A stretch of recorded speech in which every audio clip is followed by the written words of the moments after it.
Hello, Positive! hello, hello. Ay, good morning, good evening, and good afternoon. Depende kung anong timeline nyo. Pero good morning sa lahat ng mga Kapru Life.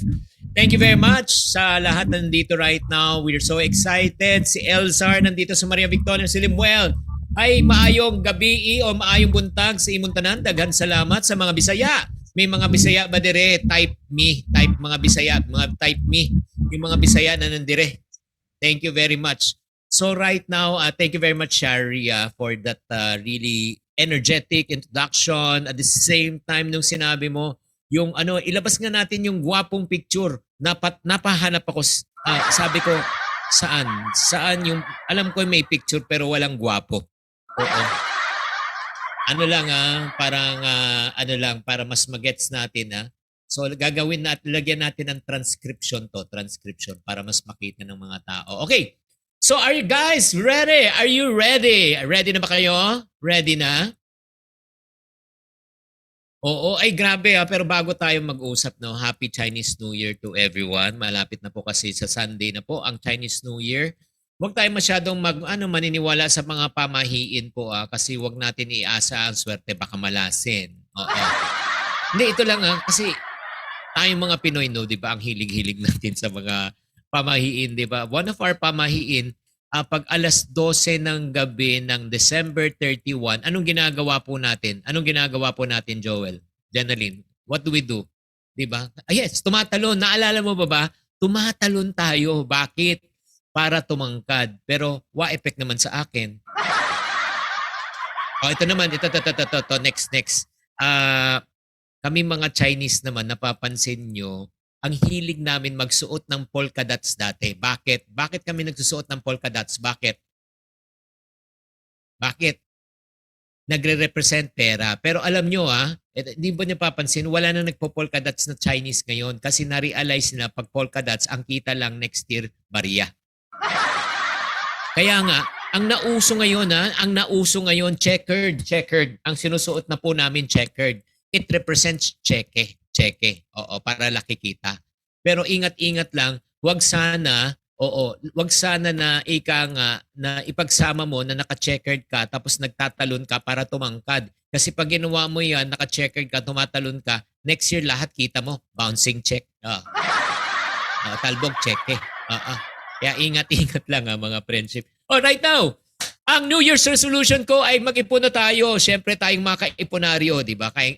May mga kaiponaryo ba dyan? Type me, mga nag-iipon dyan. Oo, grabe. Oo, ang dami na. Si Michelle, si Viray, si Katrina. Thank you very much mga kaiponaryo. So right now, I want us to maximize our learning session. We want to start the years right. Sana naman di lang panay New Year's resolution. Dapat maghanda na kayo ng papel at ballpen because this is going to be a life-changing session for some of you tonight. Okay? So right now, syempre, bakit ba tayo nag-iipon? Pakisulat nga ipon goals. Ipon goals, pakisulat sa comment section ng ipon goals. What are your ipon goals? Para sa future, yes, sabi ni Michael, ano pa? Emergency fund. Oy, for travel. Oy, for bahay. O yun, retirement. Sino po sa inyo, honestly, who wants to retire one day? Type me. Gusto nyo mag-retire? Yung talaga mag-travel, mag-enjoy, di ba? O kung gusto nyo retire, pakinggan nyo. Why should we think about retirement even when we are young? Maybe some of you are saying, ay tagal-tagal pa yan. Ba't pa ako mag-iisip ng retirement? Ito lang, papaliwanag ko po sa inyo. Let's talk about na lang siguro about yung retirement mo. At the age of 65, God will bless you with another 20 years so you live up to 85. May lolo-lola tayo, 80-85, buhay pa. Yes or no? 80-85, buhay pa. Yes. So in other words, yung last 20 years of their life, hindi na sila productive, hindi na sila kumikita. So let's just count the meal expense alone. Pagkain lang pagkain. Let's compute. How many days in a year? How many days? Pakitype. How many days? 365 po. Tapos, times, how many times kang kakain per day? How many times? How many times? 3. May mga iba, 5. Sige. 3 times. Times mo ng 20 years, kayong dalawang mag-asawa, that will be a total of 43,800 meals for the last 20 years of your life. magkano na po ang budget meal sa Jollibee? Magkano na budget meal ngayon sa Jollibee? Today, present. Present. Grabe, ano 500? Oo, mga 75 to 80 pesos. 75 to 80 pesos. Oo. So, 80 pesos na lang. I-compute natin ha, if you multiply 80 pesos na lang for the last 20 years times 43,800 meals, alam nyo magkano kailangang ipunin nyo bago ka mag-retire? At the count of 3, basa. 1, 2, 3. Magkano po? You have to save 3.5 million pesos. 3.5 million pesos bago mag-retire so that you can eat, di ba? Di ba? In Jollibee for the rest of your life. Grabe naman. O, dahil question lang. Itong question ko po sa inyo. Itong question ko. Kasama na ba upa? Kasama na ba upa? 3.5? Gamot? Di ba? Electricity? Wala pa.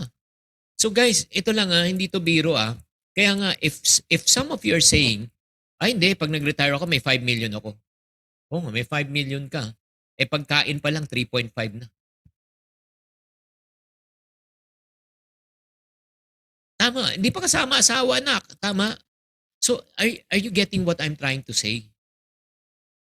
Kaya nga, importante yun, no? Ngayon, you and I have a choice. Anong choice po natin? It's either we play now or we pay later, or you pay now, you play later. You have to understand what we call as the law of opposite. Ano tong law of opposite? Ang ibig sabihin po nito, ito yung first lesson po natin na short-term effect is always the opposite of the long-term effect. If you save now, you retire later. If you enjoy now, you suffer later. Kailangan po, di ba yung parang ano yan if you exercise now, you become healthy later. If you do not exercise right now and do not take care of your body, you become sick later. Nagigets nyo? Kaya kailangan maintindihan po natin Dalawang choices nyo lang right now habang ikaw ay may lakas pa, kaya mo pang magtrabaho. Ito yung tinatawag nating instant gratification or delayed gratification. Instant gratification is short term. Delayed gratification is long term. Paano ka bang mag-isip? No, I want to challenge you right now. How do you think as a person? Do you think short term or long term? Pag short term ka, meron kang tinatawag na YOLO mentality. When you say YOLO mentality, you only live once. 'Di ba? Yung ito yung mga linyahan Deserve ko to. Narinig niyo na 'yon? Deserve ko to. Oo, 'di ba? One time, big time. Totoo yan. Bakit naman ako mag-iipon? May kikitain pa naman ako. Yun ang problema. Alam mo ang problema, ladies and gentlemen, our income is limited but our expenses are unlimited. Nagigets nyo? Ito rin ang na-realize ko. Hindi mo rin pwedeng pagsabayhin, no? Yung instant gratification and delayed gratification. Kailangan pumili ka muna Yung parang yan, hindi mo pwedeng pagsabayin na masaya ka at malungkot ka. 'Di ba? Masaya ako, 'di ba? Tapos yung malungkot. Masaya ako, malungkot. Pag masaya malungkot ka sabay, ang tawag sa iyo, baliw. Kaya nga mamimili ka.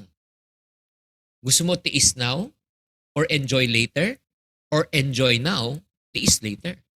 If I would have to ask you this question, sa palagay nyo, kayo, honestly, anong pipiliin nyo? Anong pipiliin nyo? Diba? Sino sa inyo nakabasa na ng book na ito? Shopping now, pulubi later. Kape-kape now, pulubi later. Party now, pulubi later. Ayun. Kaya nga kailangan matuto tayong mag-ipon. Kaya nga itong challenge ko po sa inyo, guys. Ito, super excited talaga ako. Gusto nyo ba talagang mag-retire? Gusto nyo mag-retire comfortably pagdating ng panahon? Yes or no? Type yes kung gusto nyo mag-retire.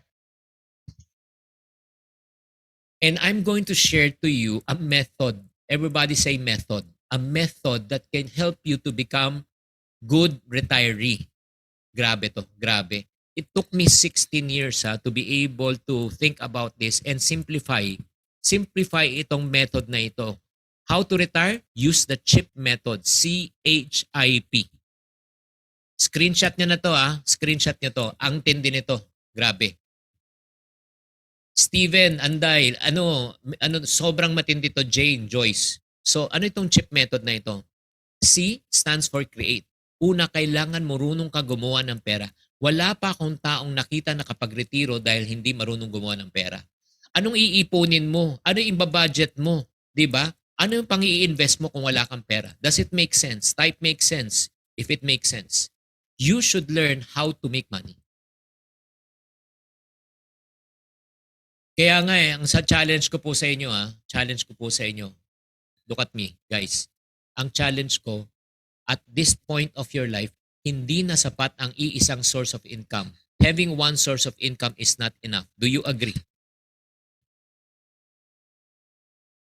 Kasi kung iisa lang ang source of income mo, paano kung mawala yan? Huwag naman, di ba nangyari na ng March ng 2020, apektado ang karamihan, nawala ng income, humina ang negosyo, pero walang ibang source, tinamaan. So number one, kailangan matuto tayo gumawa ng pera.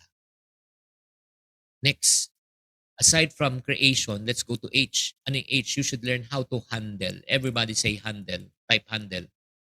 When you talk about handling of money, three things that you need to master. Save, budget, and debt. Save, budget, and debt. Save, budget, and debt. Kailangan marunong ka mag-ipon, marunong ka mag-budget, kailangan makawala ka sa masamang utang. Kahit magaling ka gumawa ng pera, pag hindi ka marunong humawak ng pera, ubos ang iyong pera. Tama o mali? Type tama or mali. Tama o mali? Diba? Common sense yan. Third naman, ito. Gusto mo makapag-retire. Kahit magaling ka mag-create, mag-handle, pag hindi ka marunong mag-letter I, ano yung letter I? Invest. Ubus pa rin ang iyong pera. Bakit ubus pa rin ang pera? Look at me. The moment you stop working, you stop earning, but you don't stop spending. I will repeat. The moment you stop earning, you stop working, you stop earning, but you don't stop spending. Do you agree? Type agree sa comment section kung nag-agree ka. We need to come to a point in our lives that we should learn how to invest money. We should allow money to work for us instead of for us working for money. Ito lang importante to. Okay guys, ito lang Mamaya na. I'm getting ahead of myself. Last but not the least, kahit magaling ka mag-create, mag-handle, mag-invest, but if you fail with letter P, ubos pa rin siya. Ano yung P? Protect. Everybody say protect.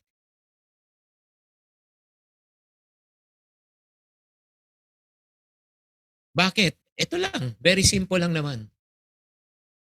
May kakilala kayo, nagkaroon ng COVID noong 2020, 2021 na ospital. Magkano ang hospital bills? Magkano hospital bills? Pakitype. 100K lang ba? 100K? May mga iba, hundreds of 500K or millions. Tama? So ano nangyari? Imagine this.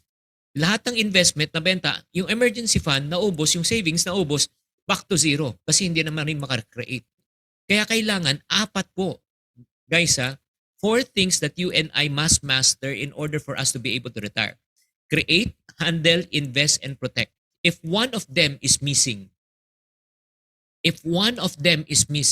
anong mangyari? Hindi siya mag-work. Let me prove it. Hindi ka marunong mag-create, pero marunong kang handle, invest, and protect. Wala. Wala kang pang handle, wala kang pang invest, wala kang pang protect kasi wala kang creation. Kahit magaling ka mag-create, pag hindi ka marunong mag-handle, ubos. Kahit magaling ka mag-create, mag-handle, pag hindi ka marunong invest, ubos. Kahit magaling ka mag-create, mag-handle, pag invest, pag hindi ka marunong mag-protect, ubos. Maganda ba? Maganda to. Kaya nga alam nyo ito lang wala pa tayo na sa 15 minutes. Wala pa tayo sa 15 minutes. I'm able already to give you your roadmap. Master natin, create, handle, invest, and protect. So right now, ito na, let's continue. Gusto nyo pa ipagpatuloy ito? Type yes, gusto nyo pagpatuloy ito. So right now, ito yung next. Let's talk about expectation and reality. Diba yung parang umorder ka sa sa TikTok or let's say sa Shopee, no? Expectation mo maganda, reality, pangit. Diba? Parang ano lang yan eh, expectation mo, ay ako, mag-iipon ako ng pera. Saving money is enough. Mag-iipon ako. Next slide please. Expectation, saving money is enough. But the reality is this. Ito yung reality. Look at me. Saving money is not enough. Bakit? The moment we stop working, we stop earning, but we don't stop spending. Agree o disagree? Yan ang reality. Ito lang warning lang po lalo na sa mga taong talagang may pangarap na magretiro one day, including me. And I hope na you take note of this. Kalimutan nyo na lahat ng sinabi ko, huwag nyo kalimutan to. Warning. Ano yung warning? If you cannot earn money while you're sleeping, you cannot afford to retire. If you cannot earn money while you are taking a bath, if you are not earning money while you're sleeping, if you're not earning money while taking a vacation, hindi ka pwede mag-retire. Naniniwala ba kayo?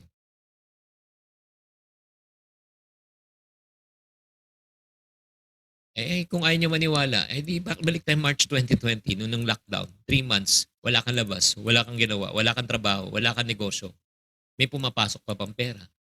Yung 3 months na yon, tuloy-tuloy pa rin pagpasok ng pera, tuloy-tuloy mo pa nababayad ang obligasyon mo, ay congratulations. Pwede ka na mag-retire. Pero yung 3 months na yan, walang pumapasok ng pera, ay tapos ka. Kasi yan na po ang mangyayari in the future. Kasi kahit na gusto ng katawang lupa mo na magtrabaho, pero kung hindi na kaya ng katawang lupa, bibigay na yan. Kaya anong solusyon? Anong solusyon? Ang solusyon is this: even if we stop working, our income should never stop. Agree o disagree? Type lang sa comment section. So, kaya nga, paano natin ma-achieve to? Guys, kailangan lahat tayo, everybody say lahat tayo dapat may investment. You create money, you handle money, yes, good, but after that, learn how to invest. Palaguin mo ang pera. Next, expectation. Let's go to the next. Expectation, investing money is enough. Okay, mag-invest na ako, Chinky. Yan ang reality. One medical expense can wipe out our entire savings. Kaya nga, anong warning? Ito yung warning. If you do not have protection, you are not safe.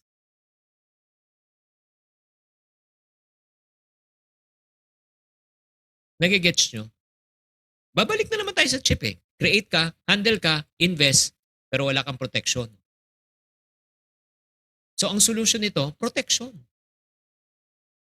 What do I mean? Ang solution, protection. Look at me, guys. Imagine this. It took you a lifetime to earn the money. It took you a lot of time to save and invest the money. But it only takes you one bad decision to lose everything that you've worked for. Agree o disagree? Taon ang binilang mo para kitain ng pera, para ipalaguin ng pera, para padamihin ng pera, pero isang maling desisyon lang ang kailangan mo para maubos ang iyong pera.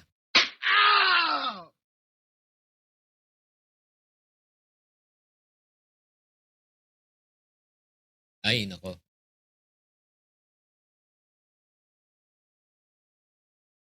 Pwede ba ako mag-share ng mga kapalpakan ko sa buhay? Pwede ba? Pakitype pwede if you want to hear my mistakes. Ito lang po. Number 1, my personal regret. Number 1, not buying health insurance. That's my first regret. So, isi-share ko po sa inyo anong po nangyari. In the year 2005, my wife gave birth to our third and youngest child. After 3 days, she suffered severe head migraine. I was forced to bring her back to the hospital and the doctors then diagnosed that she needs to go to MRI.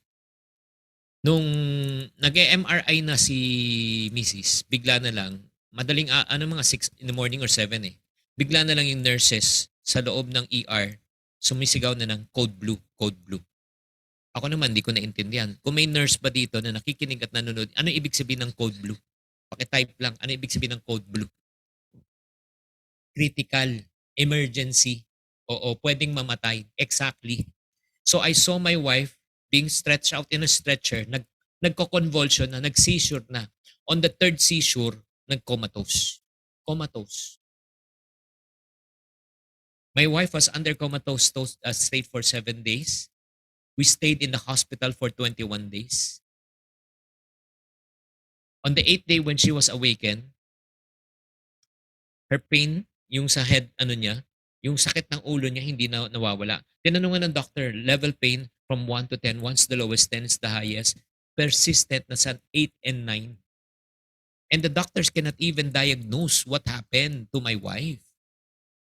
After 3 neurosurgeons, 1 heart specialist, infectious disease, heart specialist, 10 doctors, then one of the doctors by the name of Dr. Kuanang of St. Luke's finally diagnosed that my wife contracted a very rare disease called PRES, P-R-E-S, posterior reversible encephalopathy syndrome. So in other words, ganito kasimple, kasi nung nanganak siya, namanas siya, tapos yung water weight niya lahat pumunta ng utak. Pumunta ng utak. Nagigets nyo? Namaga ang utak. So, yun po nangyari. On day 19, to cut the long story short, wala na on time, I thought that my wife's gonna die. But by the grace of God, there was a miracle that happened. Day 20, from a pain level of number 9, went down drastically to 3.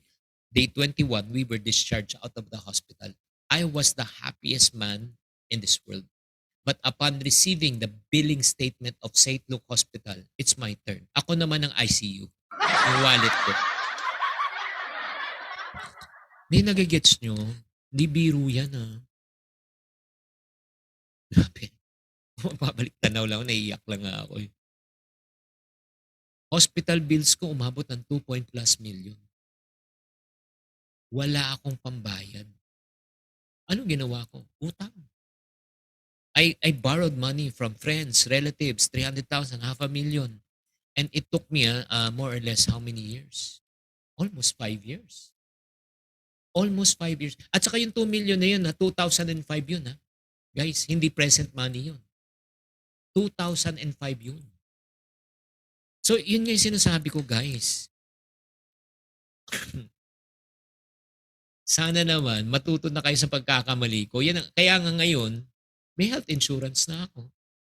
Nagigets nyo? Kasi nga, uulitin ko taon ang binilang mo para ipunin ang pera, taon ang binilang mo para i-invest ang pera, tapos hindi mo pinotekta ng pera, ubos ang iyong pera. Nagigets nyo ang ibig ko sabihin? Huwag nyong titignan yung mga ganitong klaseng mga ay hindi ko kailangan yan. Oo. Gastos lang yan. Hindi gastos yan, protection yan. Second regret ko. Ito, Maureen. Ang second regret ko is yun nga, not also buying enough life insurance. Bakit po? Paliwanag ko po Ganito kasi ang mindset Ito. Sino sa inyo may life insurance na? Type me.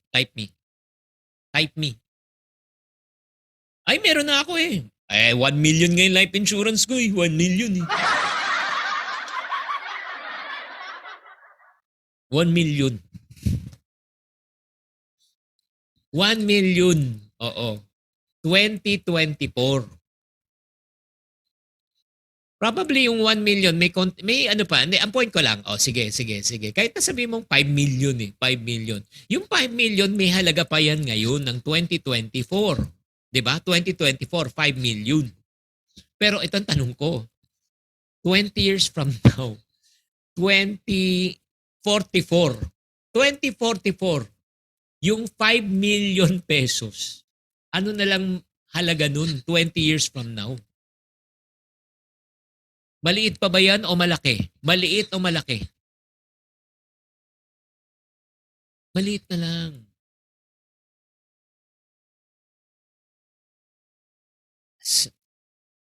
Ito na lang. Gusto nyo bang malaman right now? Okay. Do you want to learn on how to really compute how much money you need in order for you to protect yourself? Yes or no? Do you want to learn how to compute? Sige, mamaya, yan ang pag-uusapan natin. So there are two things. Two things that you and I need to protect ourselves with. Number one is health. Number two is life. Health insurance and life insurance. Health and life. Kailangan protektahan mo. Kapatid, maniwala ka. Magaling ka mag-create, mag-handle, mag-invest. Pag wala kang proteksyon, kapatid, condolence. Matuto na kayo sa akin. So ito naman, next question ko po sa inyo. Sino po sa inyo dito ang mga breadwinners? Taas mga kamay. Type me, mga breadwinners. Okay, marami po nagtataas ang kamay. Sino naman po sa inyo dito ang mga bread eaters? Bread eaters, taas ang kamay. So guys, I'm the breadwinner of my family. Ako na lang, wag na lang kayo. Iniisip ko to eh. Just in case something happens to me physically, let me ask you this question. What do you think? Can my wife do what I'm doing right now and earn the same money that I'm earning? Yes or no? Type yes kung naniniwala kayo. Kaya ba niyang gawin at gampanan yung ginagawa ko at kung anong kinikita ko, yan yung kikitain niya? Yes or no? So the answer is no. Ano ibig sabihin niyan? I'm a walking time bomb. Just in case something happens to me physically, my wife and my kids will go broke. Poor na sila. Buti na lang, may nagturo po sa akin ng income replacement fund. Ano tong income replacement fund? It means to say, just in case something happens to the breadwinner, the family will continue to receive the amount of money that the breadwinner lost for the rest of their lives. Gusto nyo bang magkaroon ng income replacement fund? Yes or no? Gusto nyo? Yes or no? Yung talagang kahit na may mangyari sa breadwinner, tuloy-tuloy pa rin ang ano. So ngayon, ito, I need your full participation. Tuturo ko na po sa inyo ngayon on how to compute. Get a piece of paper and a ball pen. Kopyahin nyo to ha. All you need to do is just get your monthly expense. Alam nyo naman yung mga gastusin nyo on a monthly basis, di ba? May mga iba, 20,000, 30,000, 50,000, 100,000, depende kung ano ang inyong klaseng lifestyle. Let's put na lang, okay, 30,000 pesos. So ito yung formula, monthly expense times 12 months and add a zero. Yan po, screenshot nyo. Ito po, ulitin ko, screenshot nyo. Ito yung formula, monthly expense times 12 months, add a zero at the end. That will determine the amount of money that you need to leave as an inheritance fund for your children so that they can have an income replacement fund. Sample, 30,000 pesos per month ang iyong salary times 12 months, that's 360,000. Ang annual expense, add a zero at the end. Pag ni-add mo, magiging 3.6 million. Follow? Do you follow? Type follow if you follow. Type follow. Okay. After that, let's say, na-inherit ng pamilya ang 3.6 million and they were able, okay lang, for computation sake lang to ha, they were able to invest it at a 10% interest per annum. 10%. Ano po ang 10% ng 3.6 million?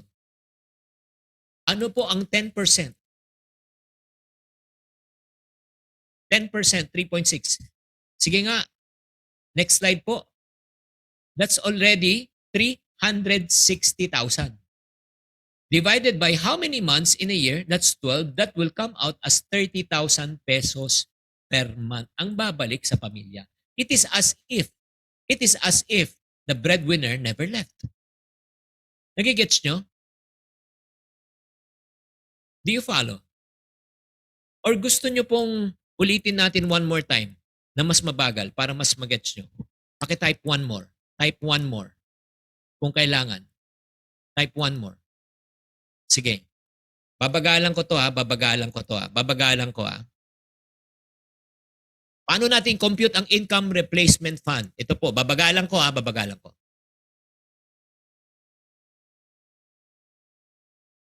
Ganun ba kabagal? Or bilisan kong konti? Hindi, wag naman ganun kabagal. Baka akala nyo nagpipris na ako. So, ang gagawin nyo lang, get your monthly expense. Monthly expense times 12 months and then add a zero to the end. Kunyari, ang monthly expense mo, 30,000 times 12 months, 360,000. Diba? Per year, ang gastusin na pamilya. Dagdagan mo lang ng zero at the end. So magiging 3.6 million ang makukuha nila. Nakuha nila yung 3.6 tapos na-invest nila sa isang investable fund na may 10% return, ang babalik sa pamilya per year ay 360,000. Sa 360,000 divided by 12, equivalent to 30,000 pesos ang babalik. As if na walang nangyari. Di ba? O kung 50,000 man yan, 50 times 12, that's around 600,000. 600,000 times plus 0, 6 million, times 10%, that's 600,000 divided by 12, 50,000 pa rin babalik. Are you learning? Yes or no? Kaya may nagtatanong where to invest. Oo, it's for me to know and for me to know and for you to find out. No. Ito lang po, may mga ibang pong mga tanungin nyo na lang yung mga inyong mga friendly neighborhood na nag-invite sa iyo saan pwede mag-invest. Okay? Ito lang. Ito yung good news. Maganda ba to? Maganda ba to? Ito yung tanong ko. Maganda ba to yung itong income replacement fund? Yes or no? Kailangan ba ito? Yan ang next question. Kailangan ba ito? Ito na. What if there's a program that can address both health, life, and investment? Meron ka ng health, meron ka ng life, meron ka pang investment. 3-in-1 na to. Oo, parang kape. So paano yan? Through what we call as VUL. Ano itong VUL? Variable Universal Life. Ang kagandahan po dito, FYI, sa VUL, pwede kayong magkaroon ng critical illness fund. Ano itong critical illness fund? I'm sure karamihan po sa inyo dito na nakikinig, meron na kayong health card. Yes or no? May health card na kayo? Yes or no? This is the problem. Okay, may health card. Pero ang question, i-cover ba ng health card yung post-medication mo just in case na may nangyari? Kunyari, nagkaroon ka ng stroke. O wag naman sana. Nagkaroon ng stroke isang pasyente. So, nabayaran yung during the hospital, lumabas na yung pasyente. May rehab siya for 1 year. Yung 1 year na wala siyang trabaho, yung 1 year na rehab niya, babayaran ba ng health insurance yan? Yes or no? The answer is no. But the good news is, this is the good news. Pag ito ay may critical illness fund ka, ito mangyayari. Habang buhay pa yung pasyente, yung post-medication, at the same time, yung loss of income, babayaran yan ng critical illness fund. Maganda ba yan o hindi? Again, kahit buhay pa yung pasyente, hindi kailangan mag-expire, makukuha na. That's number 1. Number 2, income replacement fund. Ang VUL, meron na ring income replacement fund. Just in case something happens to the breadwinner, covered din siya. Maganda ba yan? Yes or no? Number 3, ito pa maganda. Meron pa siyang investment. You can earn money while you are sleeping. Habang ikaw ay natutulog, may pumapasok na pera. Ano ba yung tatlong problema natin kanina? Ang tatlong problema natin kanina is number 1, just in case na mawala ang breadwinner, wala na. Number 2, magkasakit ka, wala na. Number 3, the moment you stop working, you stop earning. Pero right now, there's an opportunity for us through the VUL system that you can have critical illness, income replacement fund, at the same time, you have investment. Magandang maganda or magandang maganda. Di ba? So, if you want to have all of that, yung tatlong M na yan, please talk to the person who invited you and ask them, ano ba yun? Ano ba yun? Can you please tell us further? Explain to us para mas maintindihan ko. So right now, since we all know na kailangan natin ng gawa ng paraan, so what are your priorities right now? Ikaw na makakasagot nito, mga friendship. Di ba? Some of you might say, dalawang choices lang naman eh. First choice mo, you retire old and broke. Or number 2, ang choice mo, you retire young and comfortable. paano? 'Di ba? Ang sasabihin mo lang naman sige, Chinky, una, sa-sacrifice na ako ngayon para in the future, meron akong tinatawag na retirement. Yung CHIP method. Create, handle, invest, and protect. Ngayon, naintindihan ko, importante ang investment and protection. Kahit na magaling ako mag-create, mag-handle, pero walang investment, ubos. Kahit na magaling mag-invest, pero pag walang protection, ubos. Since you know the truth right now, it's up for you to set your priorities. And FYI, hindi ko kayo pipilitin na kumuha kung ayaw nyo. Ask me why. Ask me why. Hindi naman ako beneficiary nyo eh. Hindi nagigets nyo. Kung ako magbe-benefit, pipilitin kita. Ultimately, guys, ang magbe-benefit, kayo, pamilya nyo, mahal nyo sa buhay. At magkakaroon ka ng security and peace of mind. Pagdating ng panahon, pag nag-retire ka, meron kang protection, may investment ka, may critical illness ka pa. Grabe. Now, question. Ito yung last question ko. Sino sa inyo willing na magkaroon nito? Type me. Type me. Yung mga willing willing. Willing. So, next question. Willing ka. Ang next question, able ka ba? Able. Di ba? Di ba? Priority yan eh. Priority. Ito ang reality Sasabihin ng iba, wala akong budget dyan wala akong budget. Ito lang sabihin ko po sa inyo. Ito lang sabihin ko sa inyo. Tessa, kung gusto, gagawa ng Pakitype. Kung gusto, gagawa ng paraan. Kung ayaw, maraming Kung ayaw, maraming dahilan. So right now, let me invite again Shari to come back for the Q&A.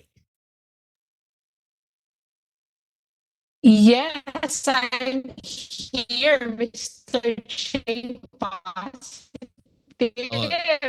Shari. Ayan. So, Shari, eto Shari, na ang Shari, nakikintay sandali lang. natin for our dear mga kababayan. So, yes.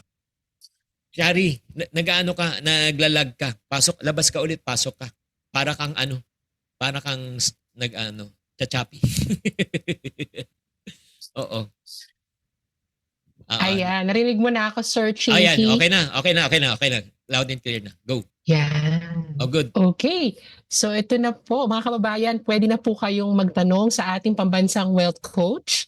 Ayan, kung meron po kayong katanungan, now is the right time. Di ba, Sir Chinky? Positive. Go. No? Oy, okay, Sir Chinky. Bago kayo mag-question huwag kayong aalis kasi meron akong good news towards the end Okay, so go. Yes. Okay, so the first question, Sir Chinky. Ito from an anonymous attendee, ayaw niya magpakilala. Ano po uunahin, Sir Chinky? Emergency fund ba or life insurance sa palagay niyo po? Okay, that's a good question, no? Importante po, I would suggest both. A certain part of your income goes to emergency fund, a certain fund of your income goes to your budget for your protection. Ito lang ang tanungin na lang natin. When is the right time na lang to buy protection? When? Yan ang dapat masagot natin. Gusto nyo bang malaman when is the right time na para maprotektahan yung income nyo? Sige, ito lang, tatanungin ko pabalik. When will you buy an insurance for your car? When will you buy protection for your car? When? Shari, ikaw, may sasakyan ka ba? Meron po. Yes. Kailan mo binili ng insurance yung sasakyan mo? After 5 years? As soon as binili ko siya, sir, meron na agad insurance. Ay, bakit mo nga pinotektahan? Sayang lang yung pera. Ba't hindi lang after 5 years? Ay, hindi po. Kasi baka mamaya may mangyari sa akin sa 5 years na yun. Itong weird part. Buti pa yung sasakyan, protected, may insurance, pero yung driver wala. Ayun nga po. So ito lang ito lang, listen to this I want to be honest and I don't want to mislead other people. Okay? Kailan mo kailangan bumili ng insurance? The moment you start earning, you become valuable. Pag ikaw nag-bring ka na ng income to the family, you need to be protected already. Pag ikaw dependent ka, okay, no offense meant. Oh, no offense meant. Tight ang budget nyo, yung mga anak nyo, dependent pa, hindi nyo kailangan bilhan ng insurance yung mga dependents, yung mga anak nyo. Again, baka may magalit sa akin mga financial advisor, but I want to tell you the truth. Ang bulk ng ng protection should be the breadwinner. Kasi siya yung nagdadala ng pera eh. Nagigets nyo? So yun yung pinakauna na kailangan protektahan. Hindi yung dependents, hindi yung asawa na, again, I'm not saying that they're not valuable, but they need to be protected. Yun. Yun. Tama Next yun. question. So now is really the right time. Yeah, kung Next may question, extra, Sir Chinky. sige, may nagano, tama, kung may extra ka, why not? Kung may extra, kung tight, dapat breadwinner muna. Okay, next. Tama. Sir Chinky, the next question is, Sir Chinky, pa-retire na po ako, pero hindi po ganun kalaki ang aking kita naman po sa trabaho. Too late na po ba para ako ay makapag-ipon at ma-achieve ko yung financial goals ko? Wala. Hindi, there's no such thing as too late. Kahit na kahit na medyo middle age ka na o paano ka na, alam mo, ako naniniwala ako, God can really bless you no matter what age you may be. Di ba? Nagigets nyo? Si Sarah nga imagine mo ilang taon na. Di ba? Bago siya nanganak. Imposible yun eh. Pero kung ikaw, na-realize mo na kailangan mo magbago, na-realize mo, God can really bless you whatever age you may be. Nothing is too late. Kung gusto mo lang talaga ayusin. Next. Tama po kayo dyan. Ayan. So, Sir Chiki, the next question is, kung, hello po, ask ko po sana kung paano po kung marami kang utang ng result ng maling decisions. Tapos ay hindi mo na ma-manage ang funds mo kahit ko po gusto nyo kumuha ng life insurance, for example. Ano po ang maibibigay nyong advice para sa akin? Alam mo, Shari, at saka yung nagtanong na yan, babalik na naman ako sa question Willing ka nga, pero you're not able yet. Diba? Diba? Willing and able. So, dapat ayusin mo muna yung debt. Nabayaran mo muna. Pag nabayaran mo na, doon ka na mag-umpisa. Kasi ang hirap no offense meant. Again, ulitin ko sa mga kasama natin mga financial advisor dito. Ang priority muna, makalabas sa utang para makalabas sa stress. Kasi imagine mo, pag bumili ka, dagdag na, tapos may utang pa, sooner or later, baka di rin niya mabayaran yung monthly or the annual. Diba? So, kawawa na naman siya, nawala na naman siya ng pera. So, kailangan makalabas muna siya. Diba? And ganun talaga yan you made bad decisions. There are consequences that we have to live with it. No? So, pero the good news is, once na alam mong mali at gusto mong magbago, makakalabas ka. Believe me. Huwag ka lang mawala ng pag-asa. Huwag ka mawala ng pag-asa. Next. Yes, tama. Ito naman, Sir Chinky, aside from you, of course, an advocate of financial freedom, what makes you fit and healthy? Tama yung question ko. Ayan. What is your health regimen naman? Para ibang question naman, sir. Hindi, kasi To stay fit, of course. Ito yung mga realization ko sa buhay. No? Number one, hindi na rin akong bata. Hulaan nyo ilang taon ako. Type sa comment section. Ingat lang ingat. 25, 30. Oo, mag-iingat 54. kayo ha. Maraming witness. Tignan natin ang mga sagot. Tignan natin ang mga sagot ng mga viewers. Excited na ako. 1 year na lang, magsi-senior na ako. So I'm 59. Wow. Pang ano yung maniwala? Imagine that. 16 na lang ako para matapos na. Nako, dual citizen na si Sir Chinky. Sobra akong excited kasi nga makaka-experience na akong 20% na ipon ulit 20% na ipon sa lahat ng gastusin ko. Well, anyway, ito lang reality. I realize ito yung problema. We use all our health when we were young to gain all the wealth in our lives. At the end of our lives, we use our wealth to gain back our health. Nagigets nyo? Nagigets nyo ba? Huwag natin bulahin sarili natin. Gusto mo ng financial wellness, pero kailangan mo pa rin ng physical wellness. Kailangan natin eh. Ako, na-realize ko yun bakit. Si Papa ko nag-dialysis ng 12 years. Alam ko yung pain, alam ko yung hirap, alam ko yung ubusan ng pera. Hirap, mahirap talaga. So ayokong umabot doon. Kaya nga, I made a decision last year. I went into a program. Tatlong secret lang to. Eat, move, and sleep. Sulat nyo, eat, move, and sleep. Eat right, move every day, sleep 8 hours. So every day, I do 10,000 steps. Every day. 10,000 Wow, steps. 10,000 Yes. steps. More or less 1 hour, 5,000. Another hour, 5,000 yan. Morning and evening. Ayan ang ginagawa ko. Pero actually ako ngayon, na ako. 10,196 steps na ako. And I eat right now kasi I'm diabetic. So ever since I went through this program, nag-change na ako ng diet. Right now, by the grace of God, I'm off meds already. When I say off meds, Wow. kung tama lang yung yung kinakain mo araw-araw, pwedeng mawala yung maintenance mo. So, ang galing. So, to cut a long story short, kung napapansin nyo, para sa mga followers ko, mataba ako dati, ngayon pumayat na ako. I'm 150 plus before when I started. Right now, I'm 140. I lost 17 pounds. From a waistline of 34, I went down to 30. Yes, nagta-treadmill ako. Wow. Treadmill every day, 1 hour in the morning, 1 hour in the evening.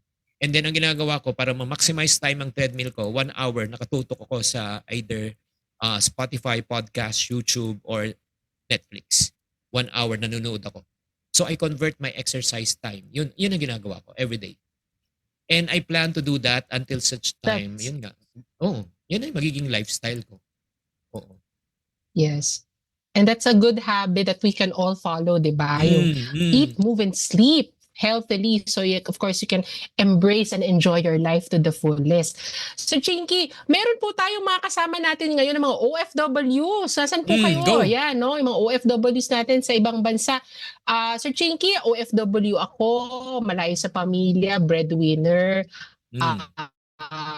What's your best advice po sa mga OFWs na katulad ko na mag-ipon? Yes. Number one, kailangan you save with a goal. That's the urgency. Kaya nga ang challenge ko sa inyo, huwag kayong mag-iipon na wala kayong goal in mind. Kasi pag nag-ipon kayo na walang goal in mind, mauubos na ng ipon mo. Kasi nakaipon ka, ay kain tayo, ay may ipon naman ako. Oy, bakasyon tayo, may ipon naman ako eh. Pero pag naglagay kayo ng ipon na talagang specific, ang ipon mo pang education lang yan. Ang ipon mo ay pang travel lang yan. Ang ipon mo pang bahay lang yan. So, kailangan specific yun. That's number one. So, number two, mag-iipon ka first for emergency fund. Sulat nyo to guys. So, session na naman to ulit. Emergency fund yung pinakauna. Yan ang pinaka-priority. Para just in case, mawalan ka ng work, meron kang pondo na pwede kang itawid na hindi ka ma-stress. Number two, pag meron ka ng emergency fund, definitely kasama na rin doon ay yung sa protection fund mo. Protection. Pag meron ka ng emergency, protect na, 'di ba? And then next, business fund, and then next, investment fund. Yun naman kailangan. And then next, number 5, dream fund, yung mga bahay, sasakyan na gusto mo. Unahin mo muna yung emergency protection, negosyo, investment bago yung mga pleasure. Bakit? Kasi yung negosyo at investment, yan ang magbibigay sa iyo ng pera. Dapat mag-enjoy ka sa fruits of your labor. Hindi, titignan po natin na guys, yung pera po natin para siyang binhi, seedling. Anong gagawin mo sa binhi? Tatanim mo para yumabong, para mamunga. Pag bumunga, doon ka pumitas. Ito lang, ang question, meron na ba kayo nakitang magsasaka na kinain ang binhi?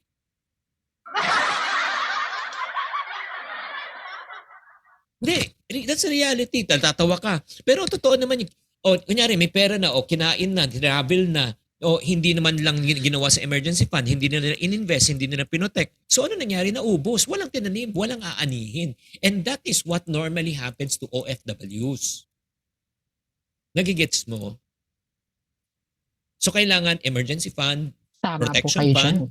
business fund, investment fund, and then pag kumita na, dun ka na mag-enjoy. Secure muna. Tinood, Jod? Tinood? Yes. Secure. Oo. Yes. Ilang pang question bago ako magandang balita. Ilang pang questions sa Charlie? Ayan, I think we're good, Sir Chinky. So, most of the questions po naman is related to the questions na nasabi natin kanina. So, eto na, excited na kami sa good news mo, sir. Ay, ito, good news ko. Sino sa inyo gustong matutong mag-budget? Gusto nyo ba matutong mag-budget? Yes or no? Yung mga gustong matutong mag-budget, type yes in the comment section. O, ito lang, tanggalin ko ng para makita nyo to, ma-appreciate nyo. Good news, I have a piece of planner that I will teach you right now how to budget. Simple lang to. Bibilisan ko to. Ang first tip ko sa inyo, use this formula para maka-budget kayo ng tama. Use the abundance formula. Income minus savings equivalent to expense. Ito yan. Kita nyo. Income, savings, expense. Unahin nyo muna mag-ipon bago kayo gumastos. So you have already here a planner that you can use. Tapos yung mga monthly na gastusin mo na frequent, nandito na dapat. Tubig, kuryente, upa, tuition, credit card para walang charges, due date amount. And you can use this planner 2024, 25, 26, 3 years mo magagamit. And good news, may 60,000 ipon challenge to. 60,000 ipon challenge. Yan, shadan nyo lang siya, 20, 50, 100. Pag nabuo nyo, may 60,000 siya. Maganda ba? Maganda. Ito, good news sa lahat. Very maganda. Once you order this this piece of planner, ito yung gagawin ko for tonight. I will give you 4 of my best-selling books for free. Naka-buy 1, take 4 po tayo ngayon. Buy 1, take 4. Wow. Okay. Kung gusto nyo, ito yung gagawin po natin saan? Ito. Lalagay na lang namin yung link. Check out nyo na lang sa Shopee at Lazada. Yes. Ayan po, ilalagay po natin. Huwag na kayo mag-type. Free shipping na. May free shipping pa yan. Huwag na kayo mag-type. Nandito na. Ilalagay na namin yung link. Huwag na kayo mag-type. Ayan, i-click nyo na lang yung link. Oo. It's only, I think, 400 plus lang. 400 plus lahat. Yes. Na meron pang libre yan. Libreng books at libre pang items kasama. Ayan na po. I-click nyo na lang. Maraming salamat, Sherry. Maraming salamat, PruLife. Thank you very much. Thank you so much. Of course, palakpakan natin at pusuan natin ang nag-iisang pambansang welcome, Mr. Chinky Tan. And thank you so much sa binigay mong blessings ngayon at great news, Sir Chinky. Maraming salamat po for your time today. And please type it in our chat box. Amazing ka, Mr. Chinky Tan. Yeah. Thank Thank you you so much, Sir Chinky, and have a good night. All right. So again, I hope that you learned a lot today, ating mga kababayan, ang mga pro-lifers natin. And maraming salamat po. Marami po ba kayo natutunan? Ako po marami akong natutunan, especially po doon sa mga nag-chat din ng kanilang mga experiences. So we're so grateful for tonight para po nakasama po namin kayo. Yung link po, nandyan po sa ating chat box. Pakihanap po ang link natin courtesy of the Chink Positive team. All right, so there you have it, ladies and gentlemen. Dito na po nagtatapos ang ating Pro Conversations. Ang New Year's resolution ko, ipon na tayo. Again, maraming salamat po sa lahat po ng ating mga kababayan sa nag-join sa amin ngayon. And of course, if you want to learn more about sa mga learnings na shinare ni Mr. Chinky Tan kanina, please talk. No, we are highly encouraging you to talk now na after this session to your ProLife UK financial advisor to start planning for your financial journey today. Hindi lang pang New Year's resolution, kundi dapat every day starting now. This is the time for you to realize your financial freedom and your financial wellness. Again, on behalf of the men and women of ProLife UK, special shout out to the agency business development team headed by our Vice President, Ms. Cindy Mendoza, our teammates, Mons, Jazz Faith, UM, and the rest of our ProLife first na nandito po. Hello po sa inyong lahat. Maraming salamat po to our sales team as well. Thank you so much for joining us. And again, have a great night. This is just start of your road to a great financial journey. So maraming salamat po sa inyong lahat. Ako po again, si Shai sa mga mag-join po kayo ulit sa amin sa aming susunod na True Life UK True Conversations. Maraming salamat po and have a good night everybody. Happy New Year and God bless all of you. Thank you so much. We are number one.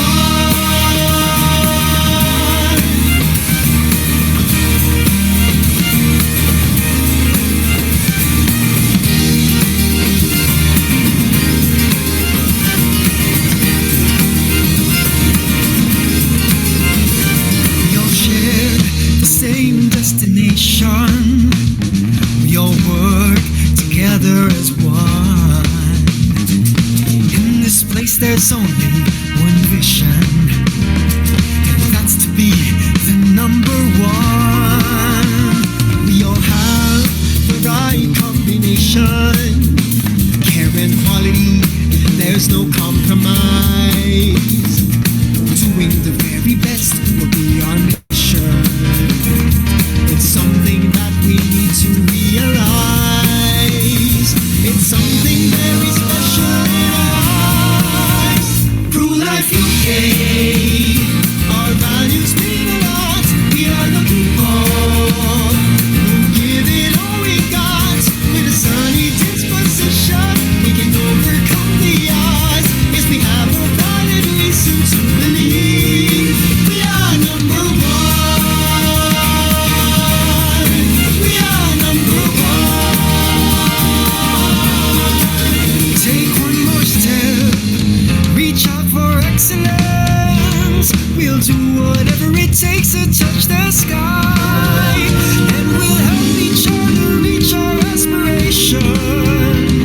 We know that we can do it if we strive.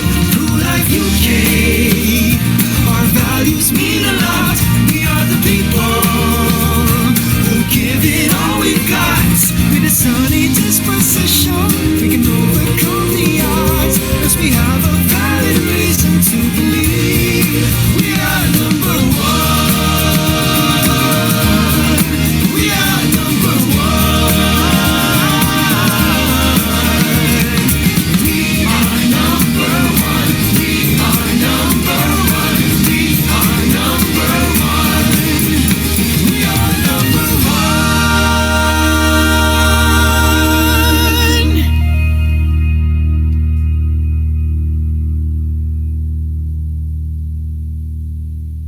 Thank you so much everyone and have a good night.